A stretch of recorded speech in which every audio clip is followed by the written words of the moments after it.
All right, Big Bang. Today is Tuesday. It's November 1st. Welcome to the Dog Walk, presented by Barstool Sports. It's myself and Chief. Chief, how are you? I'm doing great. November 1st, you say? November 1st. Welcome man. to Christmas season. Oh, fuck you. Fuck you. We had a nice Halloween draft yesterday. Congratulations. And now you're just completely ready for We're big man. I got an email the other day about a Christmas tree delivery service. That's how I usually get my Christmas tree. And it was just like, all right, like we're here. Gonna have that fireplace going, maybe hang a stocking or two, get the Christmas tree with the lights on. 'Tis the season. Have a little joy in your heart. I like Christmas, but I also think, I don't know, you don't buy into Thanksgiving being a season at all? Thanksgiving's a weekend.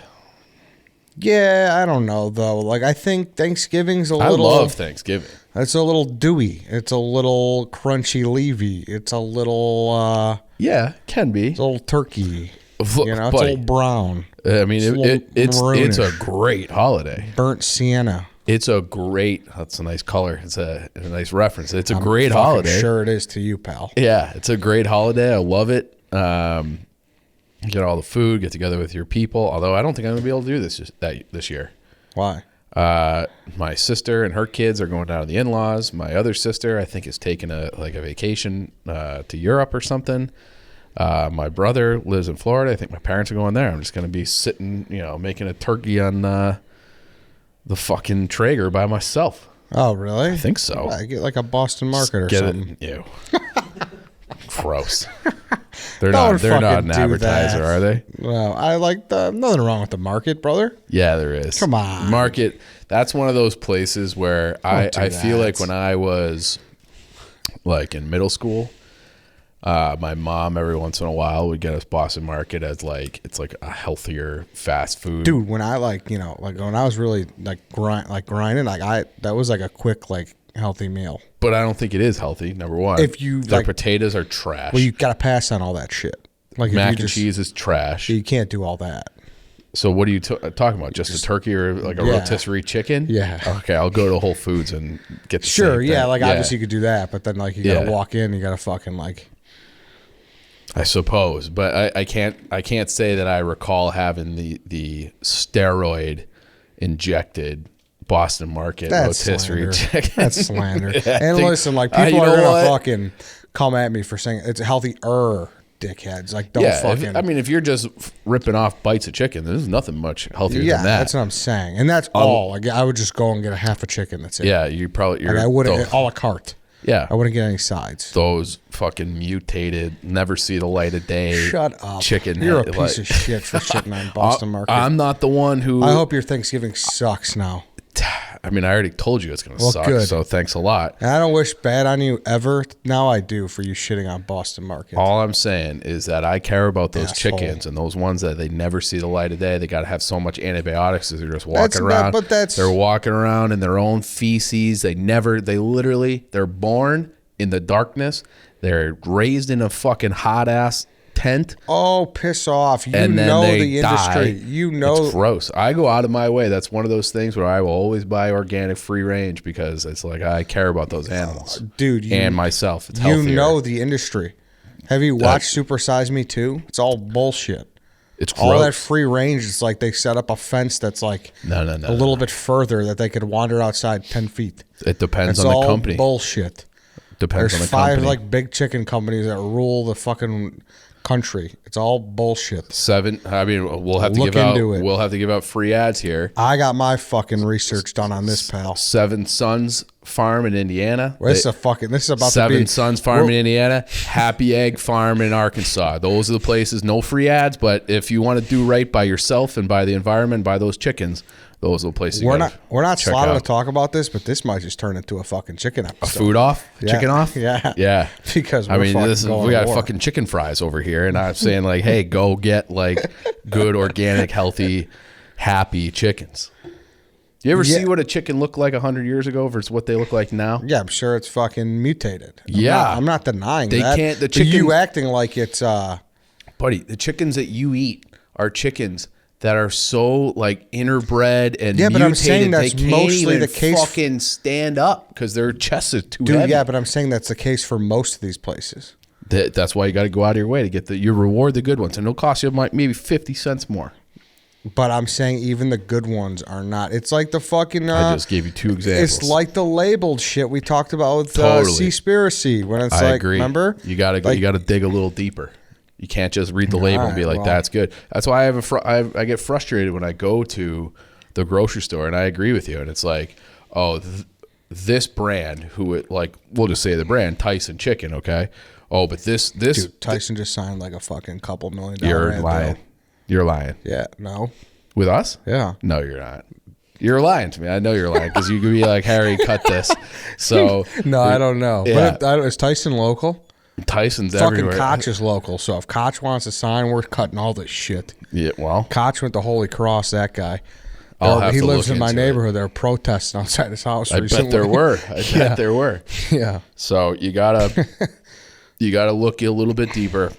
I like the Seven Sons. I have that guy who's my favorite farmer, Joel Salatin. I think we've talked about him on different things. You just have rotational grazing. You let those chickens be chickens, and then you're going to be fine. You look into that. Seven Sons in Indiana, Happy Egg in Arkansas. They're both good. Checkmate.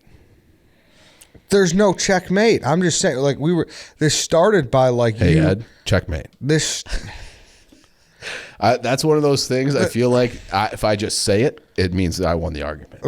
when someone says checkmate. Yeah, you just can't get out of it. That's true. Yeah, you can't, yes. Even, like, in, like, playing chess. Like, Yeah. if it's not checkmate, like if someone said it, I'd still think I'm checkmate. I lost. It's like I'm just too stupid to see the arrangement. Exactly. Yeah, exactly. but I can't get out of it because then you checkmated me. Exactly. So. Oh, checkmate. All right. Fuck. Start all right. over. I'll shake your hand, dude. I'll leave. I'll give up the board. I'll give up my seat. Yeah. No, I know. And listen, I'm not saying you're wrong. My original point was like Boston Market rotisserie chicken would be very similar to any other grocery chain. Yes. Or any other rotisserie Purdue, chain. Tyson, all exactly. those very or like similar. Costco or any other Absolutely. Mariano's or Grajula, like any other one would be very similar. That's my point. Don't eat that. But if you're in a pinch, it's fine. Yeah, it's every once very in a while. similar. Like it's fine. I don't know. ChevyDriveChicago.com. They're fine. They're more than fine. They're great. They're the best. Yes, they're great. Now's the perfect time to make sure your ride is running right. Get all your service needs at your Chevy dealer today. It's also time to see your Chevy dealer to customize a brand new ride. Well, and it's one of those things where it's like, hey, winter is here. We just toasted to Christmas season. We just did a nice Christmas toast.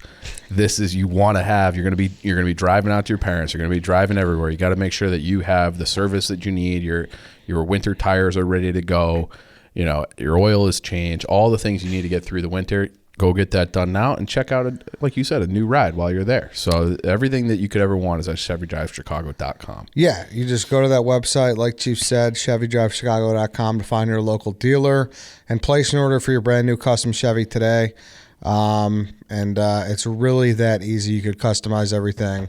Like, hey, I don't need it fully loaded. I do need it fully loaded. I like this color. I like that color. Boom. I live in Chicago. I need heated seats. Yes, your local dealer will get you dialed in. There you go. Wherever you live, there's Chevy dealers all over the city. So make sure you're doing that. Chevy, great product, great brand. All right. So contrary to popular belief or not popular belief, early arguments, we are not talking about chicken in America. I have one other thing to say before we do. All right, continue. I'm looking at you with those glasses. If you had said to me, checkmate, if you did the checkmate plus you're wearing the smart guy glasses, I would be like, fuck, I'm fucked. He's right. I would have to rethink everything, but I beat you to the checkmate. I know. I'm having light sensitivity issues. I'm not being a pompous asshole. Trying to correct my light sensitivity issues. There you go. How dare you?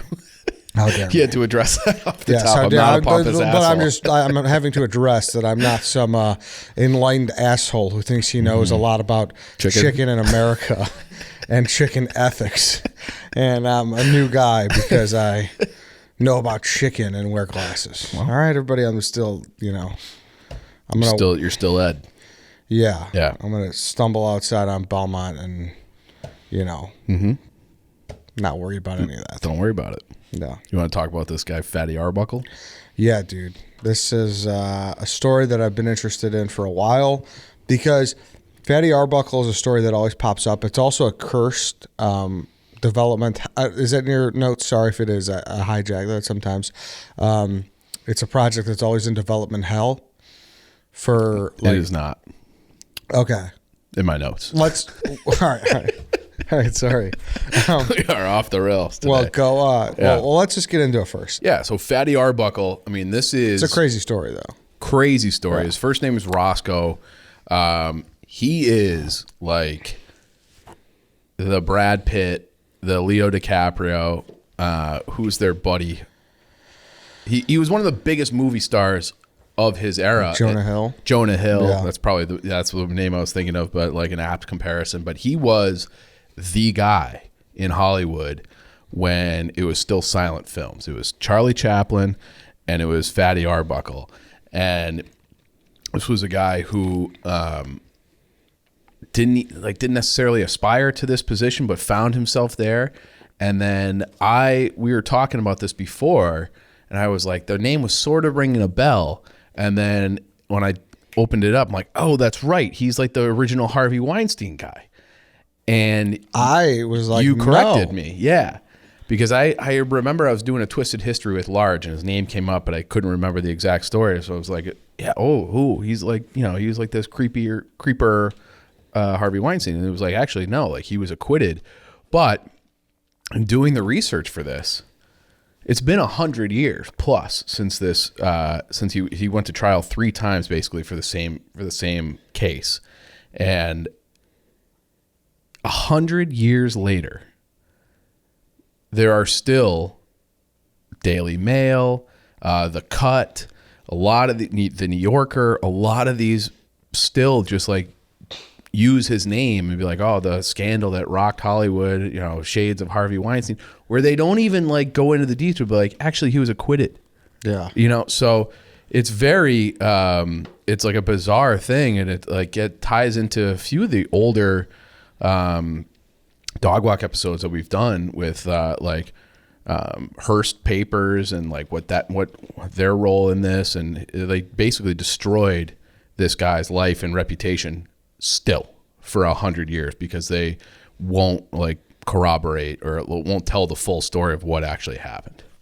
So he is, but just off the top, mega star. So mega star, the first $1 million star. Yeah. And so they were first guy to have like $1 million contract, which I think it was Warner Brothers were going to pay him $1 million to do 9 films, and that would have been, I think, the equivalent of $14 million today. But still, it's like a big number, and like early kind of pioneer in the film industry that the entire country just was like. It was like he was a household name. Like he was that big of a deal. DiCaprio, Jonah Hill, Brad Pitt, one of these guys, and this was Roscoe Arbuckle, which a short and tragic life for Roscoe Arbuckle. So he was born in Kansas, and remember when Trent put out the paper from when he was born? He was like Iowa's largest baby ever. Yeah. Well, Roscoe Arbuckle, same thing. Big boy. There are reports that he weighed between 14 and 16 pounds at birth. Oh, like wow. A monster baby. And so monster that it gave his mother health problems that she had basically from the time that he was born until she died. And she died when he was 12 years old, and she just always had these complications. His father fucking hated him. So you look at the name Roscoe, right? He was Roscoe Conkling Arbuckle, and he was named after a Republican candidate or Republican politician from Kansas. Well, his father was a Democrat and fucking hated this one guy Roscoe. So he like named his son after a guy that he fucking hated. And part of the reason he hated him was Roscoe's dad blamed him for his mother's death. Like, you were such a giant fucking baby that you killed your mother. And, and that's kind of like a thing that you see throughout like Game of Thrones, whereas like you had Tyrion was always hated by his family, like, well, your birth killed our mom. And so it was the same sort of thing where his dad blamed him for his mom's death, but he also thought that Roscoe wasn't even his, that his mom had an affair, because he had a couple of siblings. Siblings were like these smaller, just smaller, normal size people, normal size at birth. And Roscoe Arbuckle, they say that he weighed anywhere between 260 and 300 pounds, which back then was even bigger than it is considered today. But just a big guy from the moment he was born. And his father was like, I don't even think you're mine. Look at your siblings. So when he was 12, the mother dies. The dad basically throws Roscoe out of the house. Like, you can't live here anymore. I'm not, you're not one of us. So he was like 12 years old, like, get the fuck out of here. And so Roscoe just decided, he was like, all right, well, I guess I got to go at 12. So can you imagine that? Just like your dad, you're dealing with the loss of your mother, and while you're mourning at 12 years old, 6th grade, doing, I don't even know what you learn in 6th grade, but you're just out of the house. You're homeless now. So, no, it's fucked up. And this guy, he was born in 1887. Sounds like a big problem to have, not complaining about chicken. Yeah. Thanksgiving. Well, I mean, it's all relative. So yeah. Me, Roscoe, and I are the same. He probably had a lot of Thanksgivings alone. Sad. Maybe. Sad. Hey, let's take another quick break here, everybody, because I want to talk about Game Time, the exclusive ticketing partner of Barstool Sports. Created by fans for fans, Game Time is a ticketing app that makes it easier than ever to score last-minute deals on tickets to sports, concerts, and shows, and they guarantee the lowest price. If you haven't given Game Time a shot yet, we don't know what you're waiting for. You guys are going to love this app. We've had tons of Barstool fans using it. They're hitting us up on social about the great deals they're getting. Isn't that right, Chief? That's right. I mean, you're using it to go to the Bears game. I'm going to use it for concerts in November. Another thing, because it is Christmas season now, this would make a great gift. Get all your tickets. That's always something that I know, like my parents, they're a little sappy. They want to do things, experience things with their children. So I'm getting my dad tickets, and I don't know what event yet. Bulls, Blackhawks, whatever. There's a ton of stuff going on. You get your parents tickets. That gift always You're plays. 100% right. I got my parents Elton John tickets, and it was great. It was nice. Yep. And Eric Clapton tickets. So they love that. That's the move. Yep. So do that for this holiday season. 100%. So download the Game Time app, go to the account tab to create a login, redeem code DOGWALK for $20 off your first purchase. Terms apply. Download Game Time, last minute tickets, lowest price guaranteed. And so this would have been, so he was born in 1887, so he's thrown out of the house at 1899 at the age of 12. And then he finds his way out to California. His family had moved to Santa Ana, California when he was young. And, so when he was still with his parents, and then went all the way up, and he was just kind of like living in the streets and getting different jobs, and he would start doing things where he would put on a show, because he's like this, kind of funny looking guy, and he would like to sing and dance, and he would started working around in theaters. And then someone they had, that like the cartoon, it's like Bugs Bunny and shit, where someone's on stage and they have a hook and they like yank them off stage. Of course. Okay. That was like a real thing. And Arbuckle would perform at places where, like, he was invited to perform. People had seen him on the street in different places. They invited to perform on this theater in San Francisco, where that was like, that's what they would do. Like, if you're a bad comedian or a bad performer, it was like, yank you out. Like, that was the next one. And the guy never got yanked from a young age. That people found him appealing and entertaining. Mm-hmm. So he worked his way into this thing called the New Unique Theater, and started doing all sorts of different performances and traveling up and down the West Coast. He performed in like Portland, San Francisco, Oakland, San Jose, and that he had started this life in theater, and then eventually he started getting into being a screen comedian in the early like 1910s, 1913, around then, and his fame just kind of took off. Like he was like one of the guys in Hollywood, the early like mega stars attached to a studio. Everybody wanted him, Paramount, Warner Brothers, etc. And he was making big money because there's just something about it. And you could watch, like, on YouTube, you can pull up like his things, and it's like, okay, like obviously I can't imagine like sitting and watching it now, but when you're sitting at your computer just watching, there's something captivating about this guy, the way he moves, the smile, and it's like, okay, like I kind of get it. If this was like the only form of entertainment available, Roscoe Arbuckle was like the top dog. So him and Chaplin, and he starts this career, and they by the time 1918 rolls around, the movie studios are making so much money. They're broadcasting these things across the country, and he got a mega deal, which was a $3 million contract, which would be now the equivalent, according to this website, $54 million. So he's making big money at that time.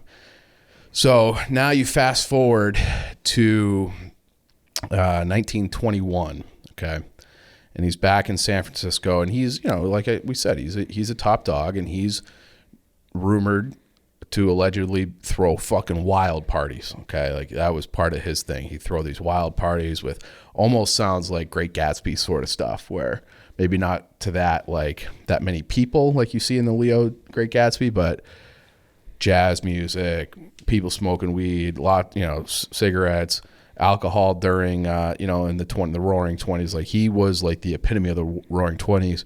Orgies, the flapper girls, like the whole thing. Like Arbuckle was in the center of it in L.A. But this is early Hollywood, early California, where the rest of the public like just didn't really, L.A. was seen as like glitz and glamorous, but no scandal, just happy theater performing people making some money and having some fun.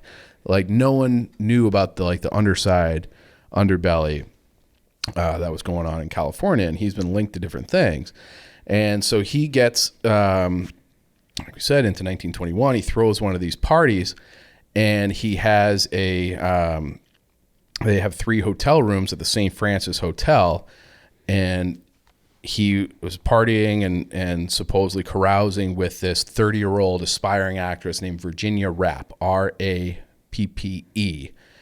And she was found seriously ill, and she was examined by a doctor, and they basically were like, you just have a terrible hangover. Okay, so I think it was Arbuckle supposedly who had called the doctor. He was supposedly helping her. It was like, I'm going to put this ice on your stomach. But she was like in and out of consciousness, the whole situation. And this was after one of his like infamous parties that he had thrown. And she wakes up at one point, and there's this woman there who was friends with her, who was like, hey, she said that, pointed at Roscoe, said, he hurt me. And then she died. She died within 4 days of this party. So now it's like the scandal of the century, because he's charged with murder. He's charged with rape. Then, they threw a manslaughter thing on there. And basically what the friend of Virginia Rappe had said was that Arbuckle dragged her into the room, which her story changed like a million different times. So the original story is Arbuckle followed her in. Then Arbuckle dragged her in. Then it was like he jumped on top of her, and his weight, which I find this hard. As a guy who watches football and hockey, I find this part hard to believe. They said he jumped on top of her, and that caused him to rupture her bladder. And that's what she died of. It was a ruptured bladder. And there's just like, you watch a million collisions and all these different things. A ruptured bladder from a guy just like jumping on top. Like, I don't think so. But then he was like, oh, he raped her. Well, they did an autopsy, and there was no evidence of that whatsoever. Now, who knows how good autopsies were in 1921, but that was the medical examiner's conclusion, was like, yeah, there's nothing really going on there. So it didn't really matter. It was like, don't let facts get in the way of a good story. And one of the guys we had talked about before, with his relation to getting marijuana banned, was William Randolph Hearst. And William Randolph Hearst saw this as an opportunity, basically like invented tabloids. So he sensationalized the story. He realized that holy fuck, like everybody cares about this. And he had a newspaper network across the entire country. And he said, gives a quote that this scandal sold more newspapers than the sinking of the Lusitania. So the Lusitania was the boat that supposedly, who knows, but that the German U-boat sank during World War, like 1917, that it was like, all right, enough's enough. They sank the Lusitania, which was a passenger ship. America has to get involved in World War I. So he said, and that was like a big scandal. Everybody was reading about the sinking of the Lusitania. He's like, well, this is way bigger than that. Get the Hollywood people in scandals. So they just kept the story going, and they would release little nuggets here and there all the time, little nuggets. Oh, he did this, and he's this debaucherous guy. He's using his position of power. He's taking advantage of women, and he killed Virginia Rapp. And so and it was basically all what they would call yellow journalism. When it would go to trial, it went to trial 3 different times because there was a hung jury 3 different times. And the first 2 times there was a hung jury, but everybody was, I think it was 10-2 in both times with the jury, that they were like in favor of acquittal. And then 2 people were like, no, like we can't get there. But then you're hearing like that he's getting, like some of the jury are getting bribed. And there's all these different things that they just went out to destroy his life. And it was because I think there was an element of people just didn't like him. Okay. They were making money off of the scandal, and that was enough to just ruin this guy's life. And there was this former senator who wanted to clean up Hollywood named Hayes, and he basically wrote a code about what was allowed to be shown in motion pictures made in Hollywood. And that law was kind of born. It was like he was able to get that signed basically because he's like, I'm cleaning up Hollywood, and he needed a figurehead to get like his altruistic law passed through. And it was like, we can't have people like Archie or Roscoe Arbuckle in there. So that's why he like just kept hammering it. And it was a violation of the First Amendment, but he got it passed because of William Randolph Hearst and the notoriety of Arbuckle being like, see, even our biggest guys, we think he's this like nice, jolly guy. He's actually a murderer and a rapist. So we really have to clean up Hollywood. And that Hayes Code was in effect until from 1921 or whatever it was until the 60s, where they like really legislated what could be shown in movies. And then it was later being like, actually, yeah, that is a violation of the First Amendment. It's free speech, freedom of expression, all that. So they had to remove that. But he had a government factor against him. He had a newspaper factor against him. And then he had like rivals in Hollywood, and they're all conspiring to like ruin his name. And they effectively did. Like he was out of the movie industry for a while. And then after things died down, he finally comes back and is starting to get his career back. He does a bunch of short films. He's making some money. He gets back in kind of in the good graces. He's doing director stuff, and he's more of like a comedic guy. And then he was unhealthy, and he did have health problems. And he was a philandering guy. I think he married 3 or 4 times, and he gets down to the end, and he has this brief comeback. He signed a contract in 1932 to start under his own name because he had been like doing stage names and stuff to try to like, hey, I want to work. I'll be behind the scenes, but I'm not going to be able to like, people will be like, oh, we can't see that movie if Arbuckle's involved, even though like most people knew he was innocent. And then he finally gets back. He signs that contract in 32. On June 28th, 33, he finally finished filming 2 of those movies, and then he died.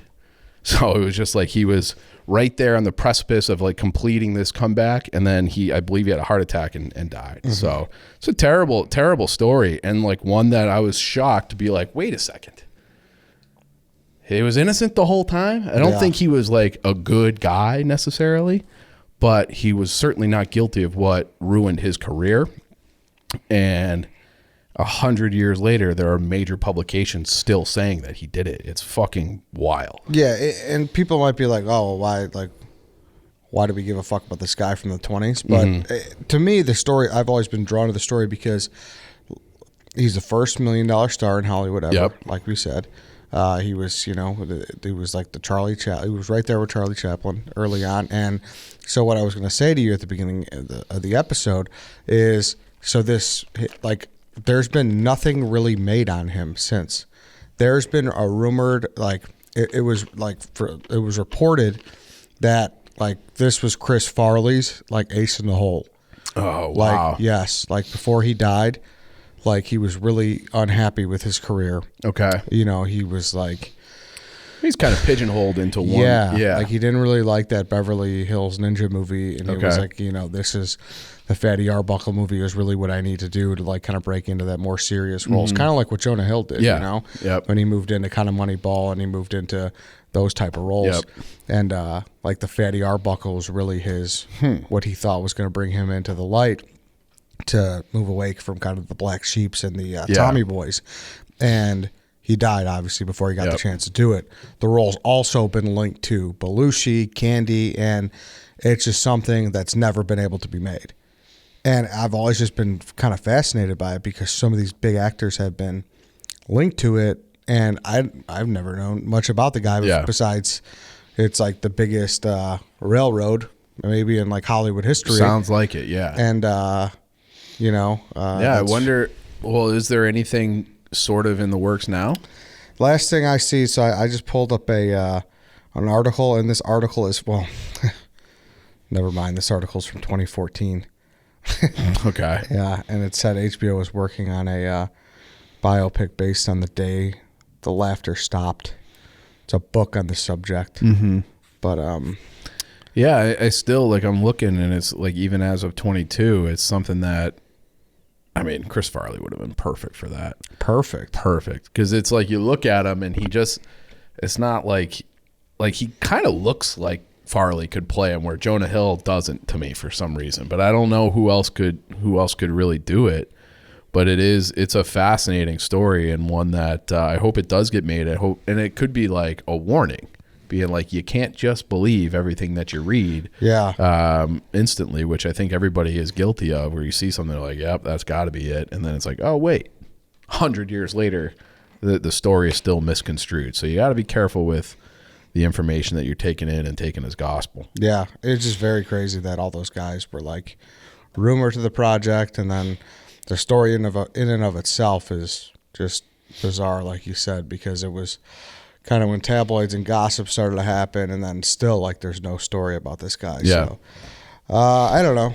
It's an interesting story. Yeah, it is, and I'm sure at some point there will be something, and then you guys will go, oh, hey. Eddie and Chief talking kind of about this. With The Watcher. Yes, exactly. Yeah, watch. Yeah. We'll see. Yeah. We'll see about that. We did The Watcher in 2019, right? 2019. Yeah. So also, sorry to the people about that, too.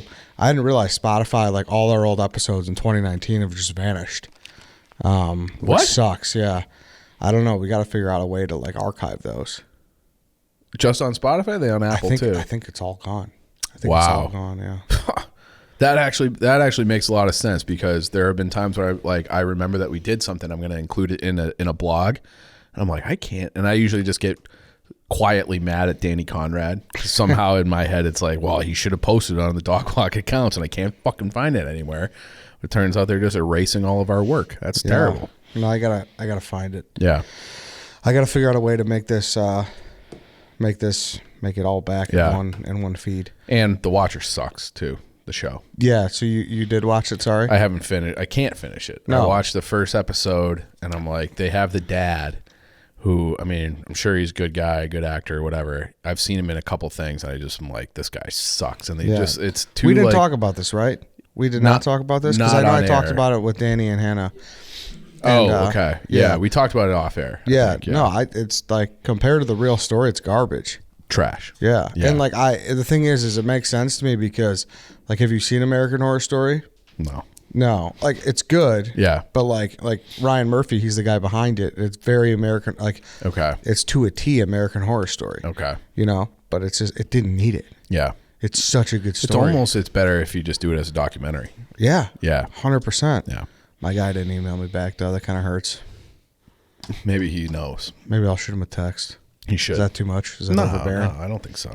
It's hey, we're trying to run the story back from the news. Is that overbearing? Yeah. But yeah, that's Fatty Arbuckle. Maybe in 2025, you'll listen back to this and be like, oh, that's why they talked about this. Yep. We're trying to be first here. We talked about it after we had a nonsensical 10-minute conversation about chickens. Yeah. I don't know if it was nonsensical. It was very, very sensical. But yeah, that's it, everybody. Thank you for listening today. We will be back tomorrow. We will see you then.